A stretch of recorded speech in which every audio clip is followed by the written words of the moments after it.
Hey everyone, welcome back. Razirek here with another episode in my Roblox Studio Introductory tutorial series.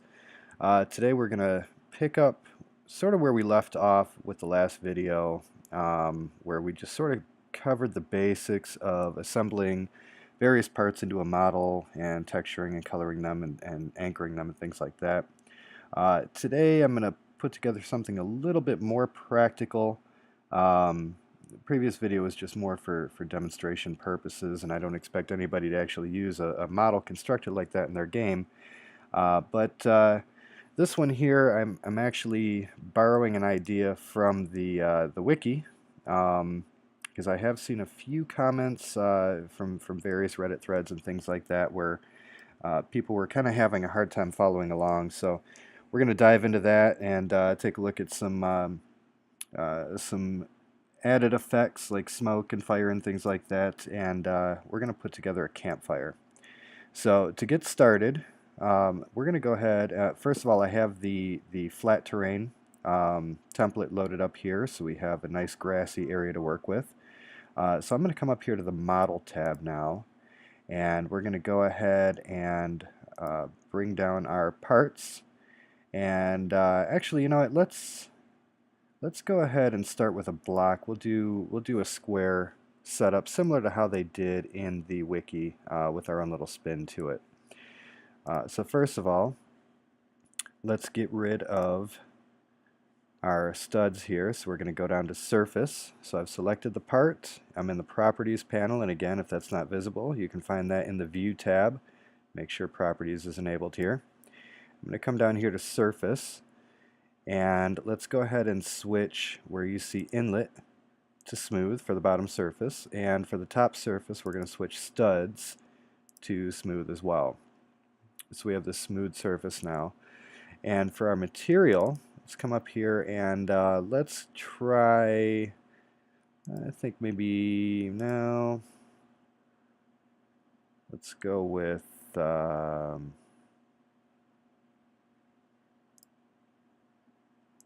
want something that looks a little like dirt and ash.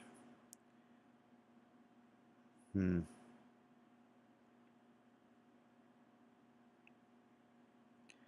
know what, the concrete's actually not bad. If we darken this out, let's find something really, that's not too bad there. We can try that. So now first thing we're going to do, I'm actually going to bring this down to 0.2. And if you remember from previous videos, this constrains our moving and resizing to whatever measurement value is in here, as long as this box has been checked. So what we're doing is we're telling it to move by increments of 0.2 studs to get that snapping effect. So we're going to go ahead and bring up our scale tool, and we're going to grab the Y handle and bring this down, make it nice and thin like this here. We can bring this back up to 1 stud, and let's get us a square little block here to work with. We'll make this a little bit larger. Okay, so this is going to be the base. And in fact, I think I'm going to darken that a little bit more. Let's go not quite black. I'm not loving this material.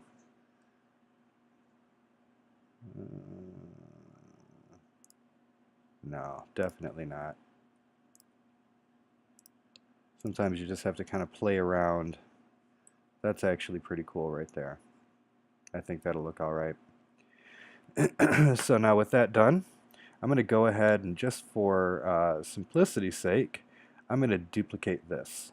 So to do that, it's Control D on Windows or Command D on a Mac, and it's going to create a duplicate of our part right where it's currently sitting. We're going to bring this on down. We're going to create a little border around it.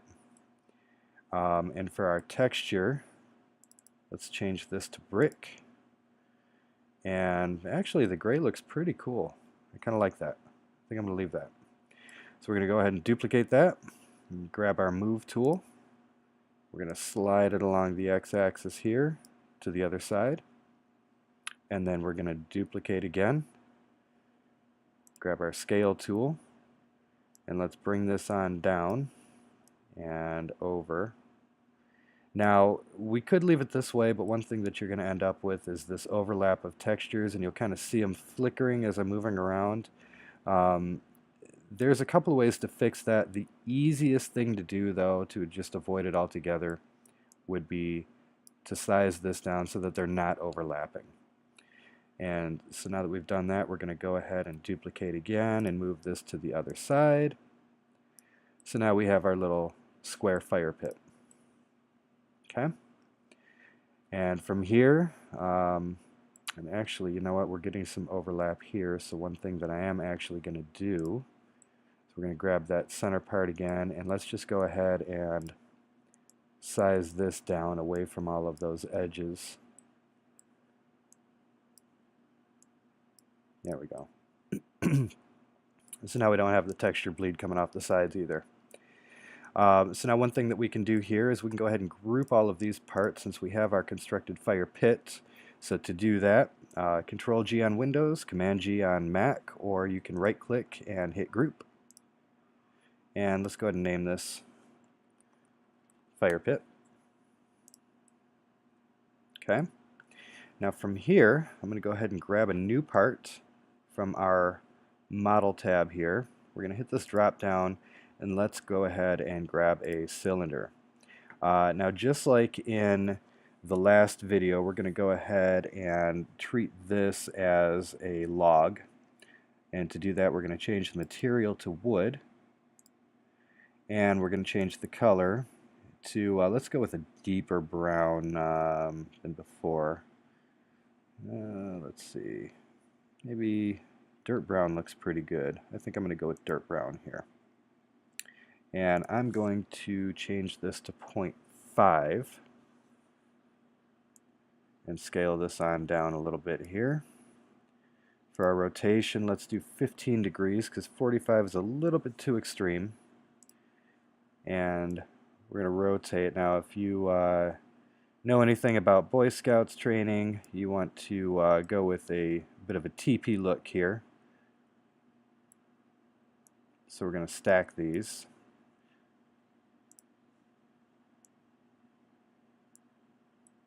And it's okay that it's down in the ground because we are actually going to anchor this all together, and the ground layer is going to hide anything down below anyway, so you're not going to see what's poking through when you're moving around the world. Let's go ahead and turn off movement snapping just so we can position this a little bit better, make room for our other logs here, about like that. Now we're going to go ahead from here and duplicate. Again, I'm using, because I'm on a Mac, I'm using Command D. For you Windows users, that's going to be Control D. And we're going to go ahead and rotate this around. Actually, let's go the other way with it. This will be a lot simpler. A little bit like that. And we're going to move this one into place.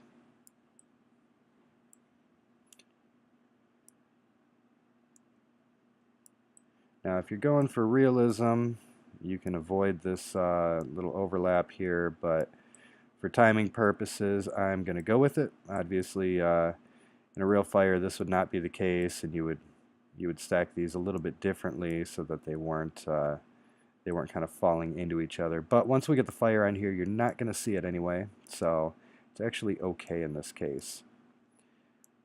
So there's that, and we're going to duplicate again and rotate.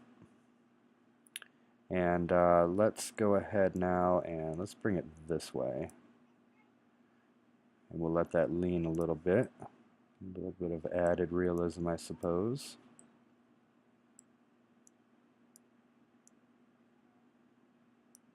So that way they're not all at the same sort of uniform angle, although this one's a little bit extreme.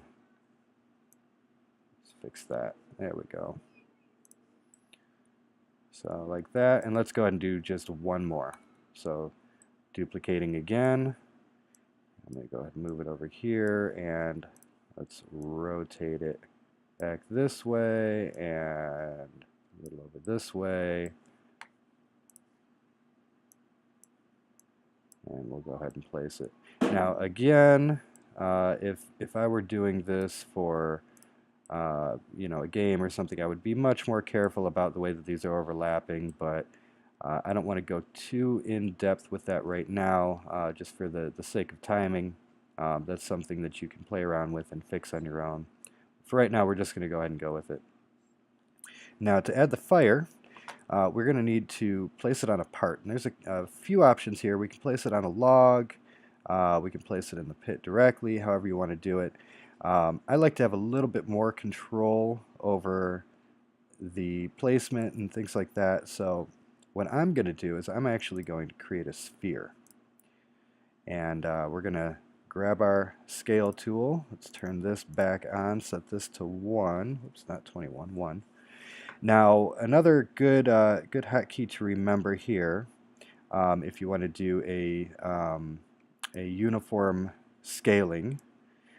So if you want to scale from the middle, for Mac users, it is Command Shift and then dragging the handles. For Windows, it should be Control Shift. And let's bring this back down. Do this again. So it's actually using the center point to determine where it scales from and keeps it positioned where it's at. So that's a pretty handy thing to remember there. Now I'm going to turn this back off and position this inside of our log stack.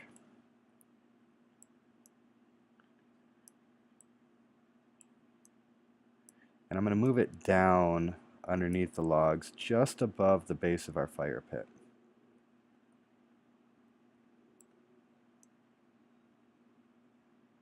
So there it is there. Okay, actually I can come down a little bit more with it. So now this is going to be the base of our fire. And the reason I'm doing it this way is because it gives me, like I said, a little bit more control over the origin of the effect. So we don't have to worry about, you know, is it coming from the midpoint here? Is it more focused toward the top? Is it off to one side or the other? This way I know that the base of it is going to be at the center of our logs, and it's going to be positioned exactly where I want it to be, in the middle here. And then we can use some of the fire's properties to control the look and feel of it. So now that we have that done, I'm going to go ahead and rename this part so I can find it easier later. And we're going to call this Fire Origin. Okay, and we're going to come over here to our Properties panel. Now transparency is a value from 0 to 1. 1 is completely transparent or invisible, and 0 is completely opaque or visible. And you can do any decimals in between. 0.5 is 50% opacity, things like that. To completely hide it, I'm going to go ahead and set this value to 1. And now you'll see if I come in here and I get down in here, that part is not visible at all. You can see the bounding box for it here. This is where that should sit.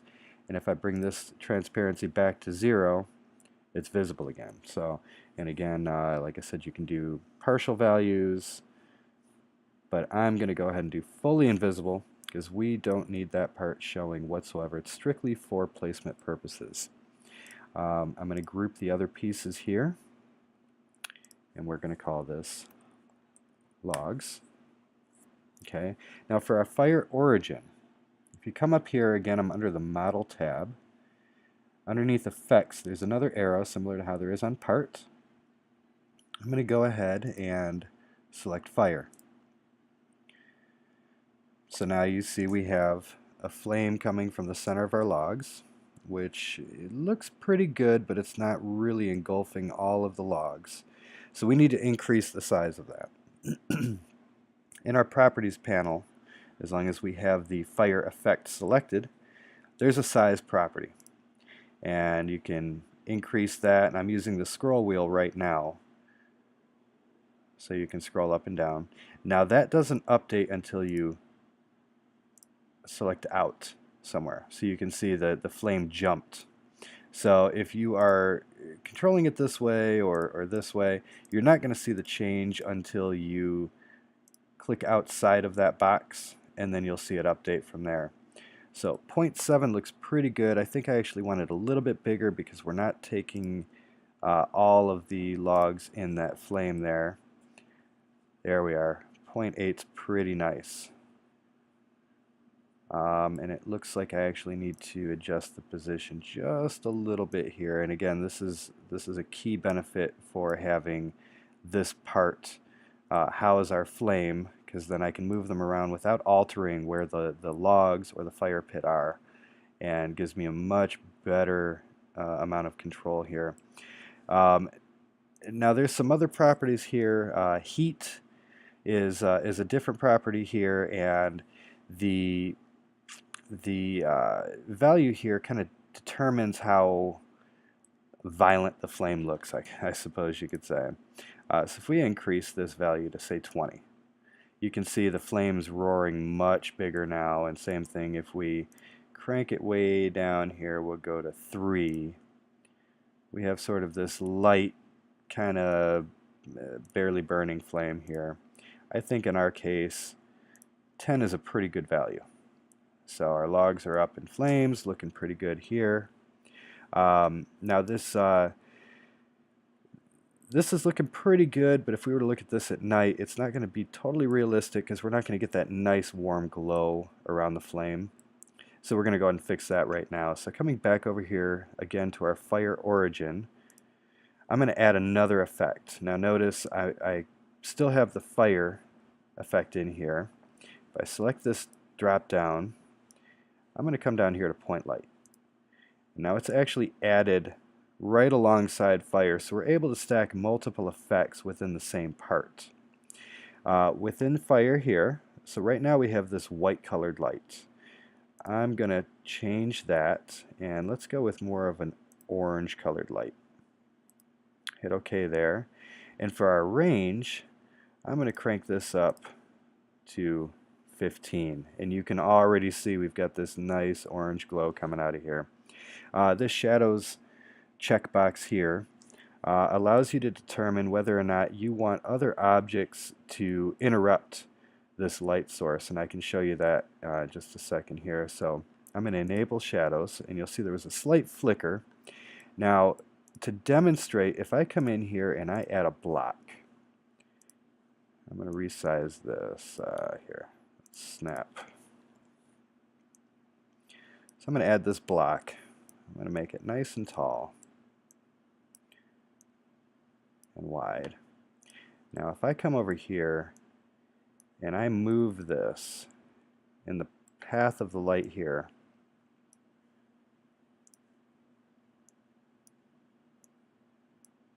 it's a little bit hard to tell, but in fact here I'll increase the range even further.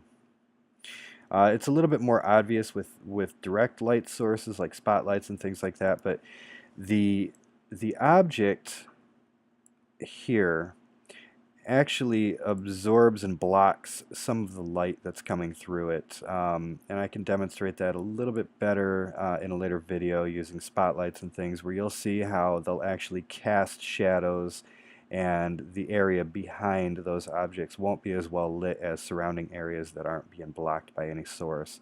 But in this case, I'm going to go ahead and I'm going to keep shadows on just to give a much more realistic look. And we are also missing, in this case, some smoke, because what's a fire without smoke, right? So I'm going to come back up here to effects. Again, I have fire origin selected. I select effects and I'm going to choose smoke. Now by default, not looking so great. It looks more like maybe a fog machine, which is not going to be ideal for what we're doing. And there's a few properties here that we can change for that. So the first one being rise velocity. So if I come in here and I'm going to crank this way up so you can see the difference here. Now you can see it's pumping out vertically, okay, which is much more ideal for what we want. We can also change the size. So if we bring the size way up, the size of the individual particles that are being sent into the air are much, much larger, so you get a denser smoke. We don't need that to be quite so dense. I'm going to bring that right back down to where it was at 1. And instead of having this white smoke, we're going to go ahead and let's give a dark gray color to it. That looks pretty good. In fact, I think I might actually Bring this up a little bit higher just so we don't get quite so much spread there. So that's looking pretty good. There are other ways to handle these kinds of particles, so you get a little bit more control, some additional properties and things like that. But in this case, that looks pretty good for what we're trying to do. So now if we come in here, let's go ahead and first of all, we have all of these pieces built. And if you remember from the last one, I demonstrated some issues with anchoring and how that stuff could be affected. And especially in this case, we've got some parts that are leaning, that are definitely going to topple over. And what we're actually going to end up with is a runaway fireball, which we don't want. So now that we have all of these pieces assembled, I'm going to go ahead and select all of them. And I'm going to create a group out of these selections. And we're going to call this we'll just say campfire, even though I know it's a fire pit, but we've already named a model fire pit. And you'll see that we have within our main model additional models that have parts inside of them as well. So you can create very complex builds where you have models nested within models and keep things really well organized and easy to find later. So now that we've done that, I'm going to go ahead and anchor, so that none of our parts fall apart or run away on us. And let's go ahead and jump into the game. Actually, this would actually be a great time to introduce one additional bit that I think is going to really help our scene here, and that's our global lighting. So fire looks great, but we can't really see the full effect of it in broad daylight like we have here. So one thing that we can do is in our Explorer, we can come over here to lighting. And if you select that, you'll find some properties over here, and one of those properties is time of day. So right now, and it is in military time, so right now we have 1500, which we're looking at 3 p.m. If you are familiar with military time, great. If not, you could always Google conversions or learn how to do it yourself. I know that anything above 1200 is p.m. And then whatever time that you want to set for the PM hours, you simply add that to the 1200. So in my case, I want to do, let's say 9:30 p.m. So knowing that it's PM, I'm going to take 1200 and I'm going to add 900 to it, which gives us 2100 and 30 minutes. So now we have 9:30 p.m. and you can see the moon is out, the stars are out, the sun is gone, and the glow of our fire is much more apparent now. So now we can go ahead and test the scene so you can see rendered exactly what we're looking at. Looks pretty good. So we've got a nice warm orange glow coming from the fire. Looks pretty realistic. It's got a pretty good spread to it. We have our smoke coming up, disappearing into the sky, and our logs are burning pretty nicely. So I think this is a pretty good setup for a basic campfire, something that you could probably use in some of your own builds, and pretty easy to replicate. And from here, I'm going to go ahead and close this and show you another trick here with the build, so you don't have to keep building the same thing over and over. If you find something that you're happy with and you want to use it later, we can save them within your own model inventory to be used later on. To do that, we just select the model, right click on it, and save to Roblox. You're going to get this dialog here, and it's going to ask you what you want to save it to. In our case, we're going to create new, and we're going to call this fire pit. And you can give it a description if you want. If it's for your own purposes, it really doesn't make a difference. Genre is not necessary in this case, so we're going to keep it to all. Make sure, if you don't want somebody to be able to go and make their own edits and things like that, and this will give you some additional information on it. But copy lock just basically gives your creations a little bit more protection so that people can't steal them, and that's what this checkbox is for here. So with that being done, I'm going to go ahead and hit finish, and so now we have saved the model. So if we come up here to view, and we open up our toolbox. By default, models is selected. I'm going to bring up my models. And from there, you'll see it sitting right here.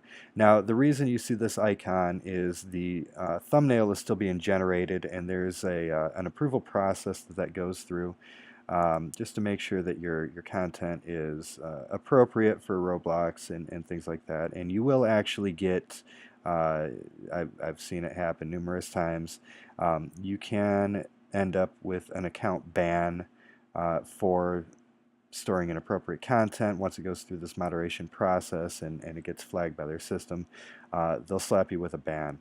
But over time, it could take an hour. It could take, I've seen it take up to 2 days sometimes. It really just kind of depends. But in any case, it is still usable as soon as you save it. And to do that, all you have to do is come in here and select the model. And boom, there we have it. So you can see I have the original one that we just created, and I have a duplicate, and you can generate that as often as you need to. So this is a good way for you to save builds that you are happy with, that you want to reuse later, and gives you a really easy way to come back and reference them. So that's it for today's video. If you liked it, please hit that like button, drop any comments if you have any feedback, anything that you would like to see done differently. None of these videos are scripted, they are completely on the fly. So if you would like to see them maybe structured in a different way, or any particular topics that you would like discussed, please drop a comment, and I'll do my best to fit them into an appropriate series. And also be sure to subscribe. I'm really trying to get some added visibility to this channel, and one way to do that is with a custom URL, which I will be able to do once I hit a number of subscriptions threshold that they have set. So it would really help me out and help the channel out a lot if you hit that subscribe button, share it with your friends, anybody that you think may be interested in getting to know how to develop their own content, or maybe they've been asking questions and don't really know where to turn. This is a great series to start them out with, because it really it doesn't assume that they have any prior experience. So great thing for an absolute beginner to jump on board with. And future tutorials are going to be much more advanced, get into scripting and some advanced concepts. So I'm trying to cover the full spectrum. So really anybody who's interested in any sort of content development for Roblox, this channel would be a great help for them. So thanks a lot, guys. I look forward to seeing you in the next video. Until then, take care.